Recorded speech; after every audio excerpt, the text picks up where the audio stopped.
డబ్బు, అనారోగ్యం, ఉద్యోగం, వ్యాపారం, అప్పులతో బాధపడుతున్నారా? అయితే మీకోసమే అహం బ్రహ్మాస్మి సాధన 11 days energy activation programme. America visa పొందడం కోసం ఇక మీదట ఇంటర్వ్యూల నుంచి మినహాయింపు వస్తుందా?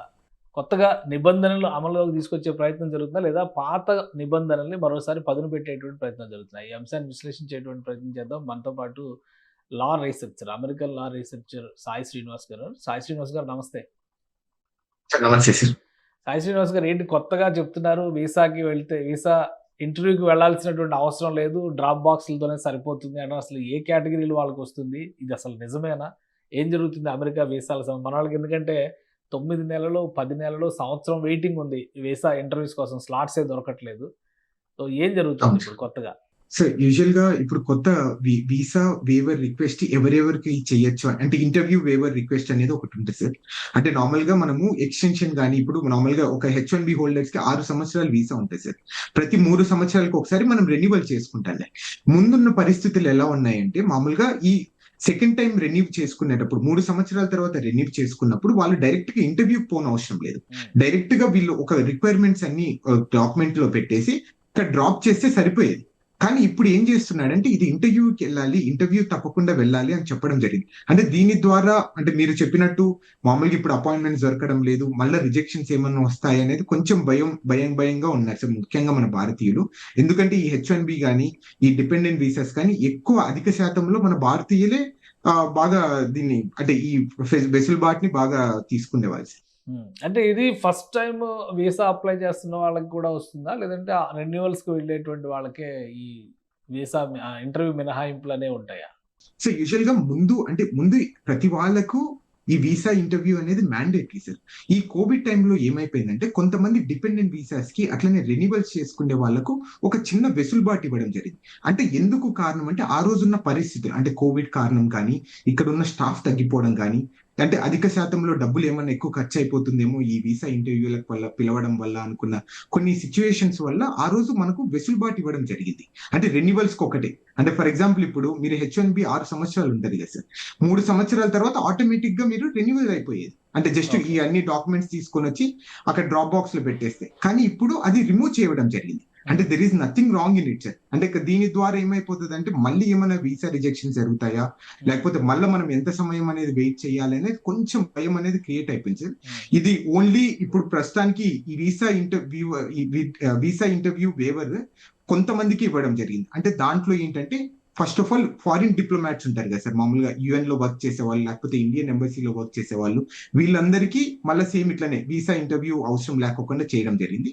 అట్లనే B1, B2 వీసా వాళ్ళకు ఒక 5-6 కండిషన్స్ పెట్టేసి వాళ్ళకు కూడా వీసా ఇంటర్వ్యూ రెన్యువల్కి వెళ్ళేటప్పుడు ఇంటర్వ్యూ ఇవ్వనవసరం లేదని చెప్పడం జరిగింది.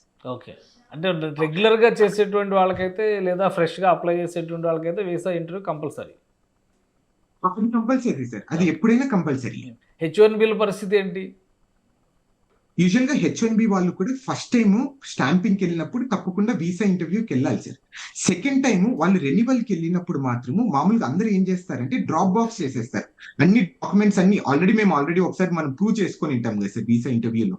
అంటే మనం లీగల్ గానే ఉంటున్నాం, మనం లీగల్ గా అన్ని చేస్తున్నామని. సో వీళ్ళు కొంచెం సడలించడం జరిగింది. సర్లే సెకండ్ టైం వద్దులే, మీరు ఫస్ట్ టైం ఆల్రెడీ ఇచ్చేసారు కదా అని. కానీ ఇప్పుడు ఏం చేశారంటే సెకండ్ టైం కూడా మ్యాండేటరీ చేయడం జరిగింది. అంటే దీని ద్వారా ఏమైపోతుంది అంటే చాలా మంది ఇండియాకి రావాలనుకున్న వాళ్ళు కూడా కొంచెం తగ్గిపోతారు సార్. ఎందుకురా ఇప్పుడు మళ్ళీ వీసా ఏమైనా క్యాన్సిల్ అయిపోతే మనకి ఇబ్బంది పడిపోతాము, మన ఇంటర్వ్యూ మళ్ళీ ఏమైనా రిజెక్ట్ చేస్తారేమో అని కొంచెం ఆ భయం అనేది క్రియేట్ అయిపోతుంది సార్ దీనివల్ల. గ్రీన్ కార్డు వచ్చినటువంటి వాళ్ళకు కూడా గ్రీన్ కార్డు ఎప్పుడు క్యారీ చేయాలి, లేదంటే కనుక వెరిఫికేషన్ ఆఫీసర్స్ ఎంక్వైరీ చేసినప్పుడు దాన్ని ప్రొవైడ్ చేయకపోతే కూడా యాక్షన్స్ ఉంటాయని ఒక ప్రచారం జరుగుతుంది. ఇందులో నిజమెంత? అసలు ఇలాంటి రూల్స్ ఏమైనా ఉన్నాయా? సార్ ఇది ఆల్రెడీ ఎప్పుడు నుండో వస్తున్న ఒక చట్టం సార్. అది section immigration and nationality act చట్టం ప్రకారం 246E క్లాస్ దాంట్లో క్లియర్ గా రాయడం జరిగింది. 18 ఏళ్ళు పైబడిన వ్యక్తి ఎవరైనా కానీ తప్పకుండా ఐడెంటిటీ ప్రూఫ్ క్యారీ చేయాలి. సో అది చేయకపోతే మీకు ఫెడరల్ మిస్డిమీనర్ గా తప్పకుండా మీరు ఛార్జెస్ ఫేస్ చేస్తారు అనేది ఆల్రెడీ రాయడం జరిగింది. అంటే ఇవన్నీ ఎందుకు తీసుకొని వస్తున్నారంటే సుమారు ఇక్కడ మనము 1,20,80,000 మంది ఇక్కడ ఆల్రెడీ ఉన్నారు సార్, వెల్ ఎస్టాబ్లిష్డ్ గా గ్రీన్ కార్డ్ వచ్చిన వాళ్ళు ఉన్నారు. సో వీళ్ళందరినీ మనం ఎలా మనము హోల్డ్ ఆన్ చేయాలి, వీళ్ళందరూ ఎలా ఐడెంటిటీ ప్రూఫ్ తీసుకొని రావాలి అనుకున్న ఒక ఇంటెన్షన్ తోనే ఇది జస్ట్ ఒక ట్వీట్ చేయడం జరిగింది తప్ప ఎక్కడే గానీ మనం దీని ద్వారా ఎక్కడే గానీ భయం క్రియేట్ చేయడం గానీ ఎక్కడే గానీ లేదు. ఈ సెక్షన్ ని ఏ రోజే గానీ ఇంతవరకు ఎప్పుడే గానీ చాలా తక్కువ సందర్భాల్లో అంటే ఇది కొత్తగా వచ్చిన సెక్షనా లేదంటే ఆల్రెడీ ఉన్న సెక్షన్ ఇప్పుడు ఇంప్లిమెంట్ చేస్తాం అనేటువంటి వార్నింగ్ ఇచ్చారా? ఇది ఆల్రెడీ ఉన్న సెక్షన్ ని ఇప్పుడు ఇంప్లిమెంటేషన్ చేస్తామని చెప్తున్నారు సార్ అంతే. సో అంటే గ్రీన్ కార్డ్ హోల్డర్స్ లో ఎక్కడే- ఎక్కువ గ్రీన్ కార్డ్ హోల్డర్స్ లో ఎక్కువ ఇండియన్సే ఉంటారు అనేటువంటిది మన వాళ్ళు నమ్మేటువంటి.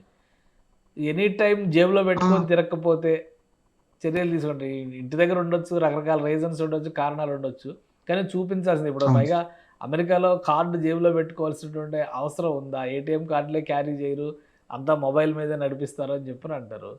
సో ఈ గ్రీన్ కార్డుకి అటువంటి ఈ కాపీలు ఏమైనా ఉంటాయా, లేదంటే అది కంపల్సరీ ఫిజికల్ కాపీని క్యారీ చేయాలా? సో అది మ్యాండేటరీగా వాళ్ళు చెప్పడం ప్రకారం ఫిజికల్ కాపీయే మ్యాండేటరీగా మీరు క్యారీ చేయాలి. చేయకపోతే మిమ్మల్ని తప్పకుండా ఇక్కడున్న చట్టాల ప్రకారం మిమ్మల్ని అరెస్ట్ చేసే అవకాశం కూడా ఉంటుందని చెప్పడం జరుగుతుంది. రైట్. అయితే దీనివల్ల పెద్ద ఎఫెక్ట్ ఏమీ ఉండకపోవచ్చు. అంటే ఇది జనరల్ గా జరిగే రూల్ ని ఈ రోజు మేము రెగ్యులర్ అంటే implementation ప్రొసీడింగ్స్ లో చేస్తాము బాగా అనే రెగ్యులర్ తప్ప- గా జరిగే ఎక్సర్సైజ్ గానే మనం చూడాలంటారా? రెగ్యులర్ గా జరిగే ఎక్సర్సైజ్ గా చూడాలి తప్ప మనం ఏదైనా ఇది భూతద్దంలో పెట్టి చూడాల్సిన అవసరం లేదు. కానీ మీరు అన్నట్టు ఇందాక మీరు అన్నారు కదా, అంటే ఇక్కడ మన వాళ్ళు ఏటీఎం కార్డులు క్యారీ చేయరు, ఇదేం క్యారీ చేస్తారు ఇవన్నీ, అంటే అది ఒక్కటి కొంచెం భయంగా క్రియేట్ అవుతుంది సార్ అంతే. ఎందుకంటే మళ్ళీ ప్రతిసారి క్యారీ చేసి అది ఎక్కడైనా పోతే అది మళ్ళీ అప్లై చేయడము ఎన్ని రోజులు పడుతుందని ఒక చిన్న ఆ భయం తప్ప ఎక్కడే కానీ మనం వరి కావాల్సిన అవసరం అయితే లేదు. రైట్. ఇక వీసా ఇంటర్వ్యూల విషయంలో మాత్రం రెన్యూవల్స్ లోనే ఈ మినహాయింపులు ఎక్కువ ఉన్నాయి. ఫ్రెషర్స్ అయితే మాత్రం ఇంటర్వ్యూస్ ప్రిపేర్ అవ్వాల్సిందే, స్లాట్స్ కోసం వెయిట్ చేయాల్సిందే. అవును సార్. సార్ అంటే రెన్యువల్స్ కి మ్యాండేటరీగా ఇంటర్వ్యూ పెట్టడం జరిగింది సార్. ఓకే. అంటే రెన్యూవల్స్ కూడా Yes. ఇంటర్వ్యూ మ్యాండేటరీ చేసేటువంటి ఇది ఉంది. అవును sir. Right. Thank you Sai Srinivas గారు విశ్లేషణ అందించినందుకు. ఇది అమెరికాలో కొత్తగా నడుస్తున్నటువంటి, కొత్తగా తీసుకుంటున్నటువంటి కొన్ని నిర్ణయాలు కొంత గుబులు రేపుతున్నాయి, కొంత ఆనందాన్ని నింపుతున్నటువంటి పరిస్థితి కూడా ఉంది. వీసా ఇంటర్వ్యూలకు సంబంధించి కొన్ని నిబంధనలను సరళతరం చేశారు. వాటితో పాటు కొన్ని కేటగిరీలకు మాత్రం మళ్ళీ ఇంటర్వ్యూలు కంపల్సరీ చేసినటువంటి పరిస్థితి. ఇక గ్రీన్ కార్డు నిబంధన కొంత గుబులు రేపుతుంది. అయితే ఇది రెగ్యులర్ ఎక్సర్సైజ్గానే చూడాల్సి ఉంటుందని చెప్పని సాయి శ్రీనివాస్ విశ్లేషిస్తున్నారు. ఇది స్పెషల్ డిస్కషన్. Keep watching.